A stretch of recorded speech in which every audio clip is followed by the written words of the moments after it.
किती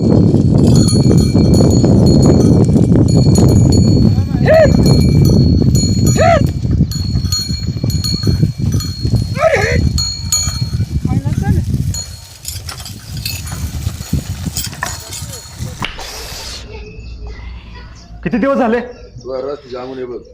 प्रशासन मला रोज विचारते मधुकर. वडिलांना सांगता येत नाही का आधी माझं शिक्षण मग बाकी सगळं ते? काय सांगू सर आणि कसं सांगू?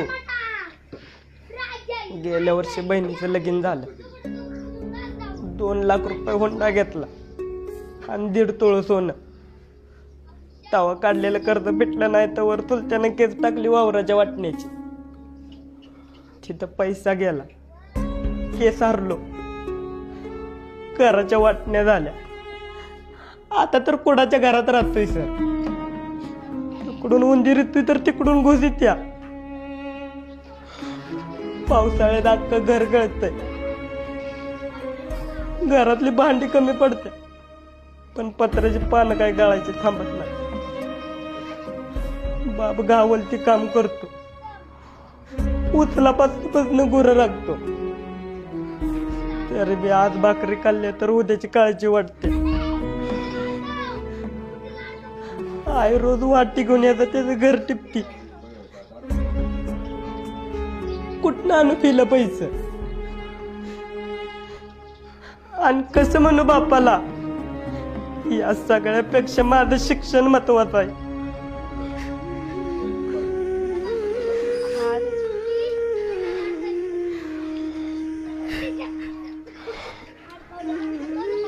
चला लिहून का सगळ्यांनी?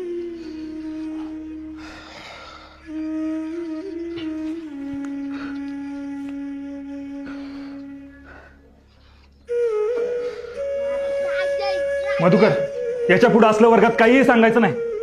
याचा कुणावर काही फरक पडत नाही, कळलं का? प्रशासनाने नेमून दिलेली फी तुला द्यावीच लागेल.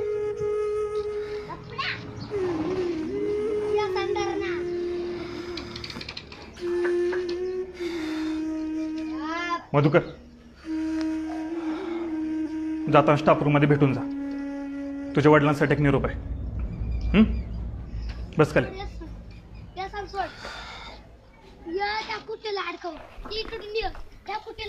आत येऊ का सर? अरे ये मधुकर, बस. नाही नको, आहे तो उभा. अरे ये रे, बस. नको, अरे ये म्हणलं ना.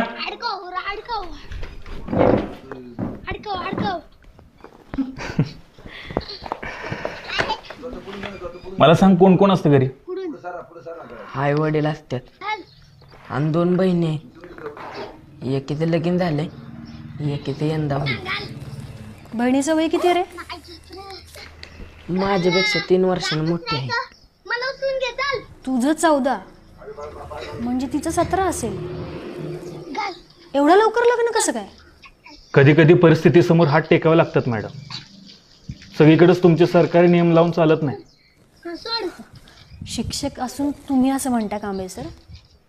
अहो, शाळेपेक्षा बाहेरच्या जगात जास्त वावरणारा शिक्षक आहे मी. घरात तरण्यापुरीला ठेवून रानात जाणाऱ्या बापाच्या जीवावर उचललेल्या वजापेक्षा जास्त दडपण येतो. आणि तेच मनावरचं ओझं हलकं करण्यासाठी तो तिच्या लग्नाची घाई करत असतो. अहो पण तिने शिक्षण घ्यायला हवं होतं असं तुम्हाला खरंच नाही वाटत? अहो मॅडम, याच्या शिक्षणासाठी पैसे नाहीत त्यांना, तर मुलीच्या शिक्षणासाठी कुठनं असणार आहेत? अहो पण सगळं फुकटच आहे ना.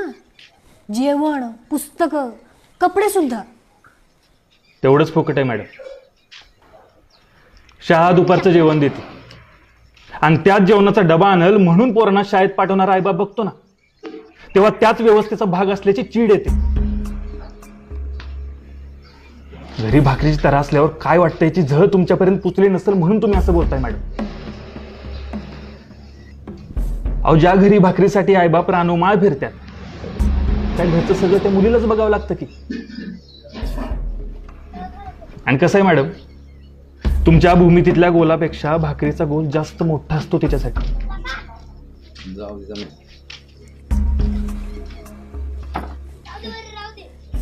बाई म्हणून काळजी वाटली म्हणून बोलले मी. हीच तर अडचण आहे आपल्या शिकलेल्यांची. आपण ते वाईट कसं हे सांगतो, हळहळतो, पण प्रत्यक्ष अडचण सोडवत नाही, इथून बाहेर पडत नाही, मदत करत नाही. भाषण करणारा नकोच आहे आपल्याला, भाकरीची सोय करणारा हवा. आणि हे सगळं तो त्या मुलीचा बाप करतो म्हणून तो आपल्यापेक्षा कायम ग्रेटच आहे असं वाटतं मॅडम.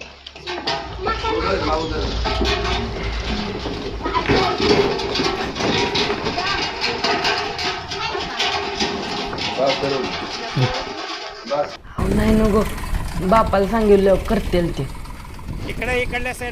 स्वाभिमान, हा स्वाभिमान गरीबाच्याच दावणीला का बांधलेला असतो? अजून एक कोड. अरे बाबा घे, तू मोठा झालास, कामाला लागलास की कर परत, मग तर झालं.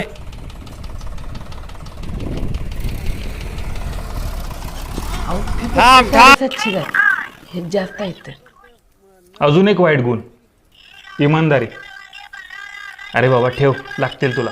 आणि अजून काय लागलं तर मला मागायचं, कुणासमोर हात पसरायचे नाहीत काय. आणि तू काय काळजी करू नकोस, मी नीट लिहून ठेवू. तू मोठा झालास, कामाला लागलास की कर मला परत. आता एक शब्द बोलू नकोस. उद्याची उद्या फी भरून टाकायची. आणि आता फक्त अभ्यासाचाच विचार करायचा काय. चला.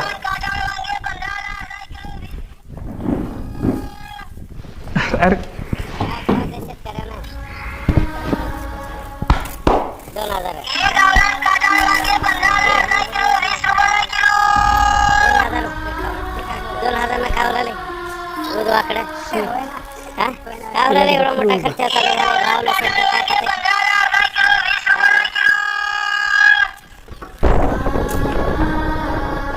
येत